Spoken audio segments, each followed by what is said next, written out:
கண்மணிக்கு தான் அன்பு கேட்குறாங்க. கண்மணி, எனக்காக எதனாலும் நீ பண்ணுவியா அப்படின்னு சொல்லிட்டு கேட்குறாங்க. ஏன் இப்படியெல்லாம் கேட்குறீங்க? நீங்க தான் என்னோட உயிரே. அப்படி இருக்கும்போது உங்களுக்கு ஏதாவது ஆக நான் விட்டுருவேனா? உங்களுக்காக நான் எதை வேணாலும் பண்ணுவேன் அப்படின்னு சொல்லிட்டு கண்மணி சொல்லிட்டு இருக்காங்க.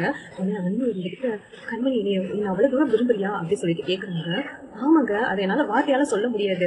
அவ்வளவு தூரம் நான் உங்களை விரும்புறேன், அவ்வளவு தூரம் எனக்கு நீங்க முக்கியம் அப்படின்னு சொல்லிட்டு கண்மணி சொல்லிட்டு இருக்காங்க. உடனே அன்பு இருந்துட்டு, கண்மணி, நானும் உன்னை எந்த நிலைமையிலும் இருக்கிறதுக்காக நானும் நினைக்கல. நானும் உன்னை அவ்வளவு தூரம் விரும்புறேன் கண்மணி. நீ இல்லாம என்னால ஒரு நிமிஷம் கூட இருக்க முடியாது. ஐ லவ் யூ கண்மணி அப்படி சொல்லிட்டு அன்பு எமோஷனலா கண்மணி கிட்ட சொல்லிட்டாங்க. கண்மணி அப்படியே நின்றுட்டு இருக்காங்க. என்னங்க திடீர்னு என்ன சொன்னீங்க அப்படின்னு சொல்லிட்டு கண்மணி கேட்குறாங்க. உடனே அன்பு இருந்துட்டு, கண்மணி, நான் உன்னை அளவுக்கு அதிகமா விரும்புறேன்னு சொல்றேன் அப்படின்னு அன்பு சொன்னதும் கண்மணி இருந்துட்டு, நானும் தாங்க உங்களை அளவுக்கு அதிகமா நேசிச்சுட்டு இருக்கேன் அப்படின்னு சொல்லிட்டு கண்மணியும் சொல்றாங்க. என்ன இவ்வளவு நேசிக்கிற உன்னை எந்த காரணம் கொண்டும் என் வாழ்க்கையில இருந்து போக விடவே மாட்டேன் கண்மணி. இப்பவுமே உன்னை மிஸ் பண்ணவே மாட்டேன் அப்படின்னு சொல்லிட்டு அன்பு மனசுக்குள்ள சொல்லிட்டு இருக்காங்க. கண்மணி வந்துட்டு, என்ன யோசிக்கிறீங்க அப்படின்னு சொல்லிட்டு கண்மணி, எந்த காரணம் கொண்டும் என் வாழ்க்கையை விட்டு நீ போக மாட்டல அப்படின்னு சொல்லிட்டு அன்பு கேட்கறாங்க. உடனே கண்மணி வந்துட்டு, இது என்னங்க பேச்சு? நான் எதுக்கு உங்களை விட்டு பிரிய போறேன்? நான் இப்பவுமே உங்க கூட தான் சேர்ந்து இருப்பேன். எந்த காரணத்தை கொண்டும் உங்களை விட்டு பிரிஞ்சு போகவே மாட்டேன் அப்படின்னு சொல்லிட்டு கண்மணி சொல்லிட்டு இருக்காங்க. அன்பு வந்துட்டு, கண்மணி நிஜமா தானே?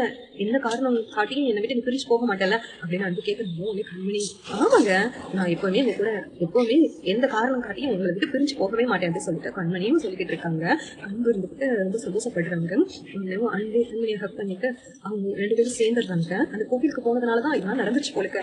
அன்பும் நானும் எப்படியும் வாழ்க்கையில ஒண்ணு சேர்ந்துட்டோம் அப்படின்னு சொல்லிட்டு அன்பு ரொம்ப சந்தோஷப்படுறாங்க. கண்மணியும் ரொம்ப சந்தோஷப்பட்டுட்டு இருக்காங்க.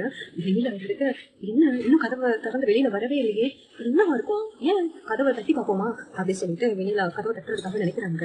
அதனால அன்பு ரொம்ப கதவை திறக்கிறாங்க.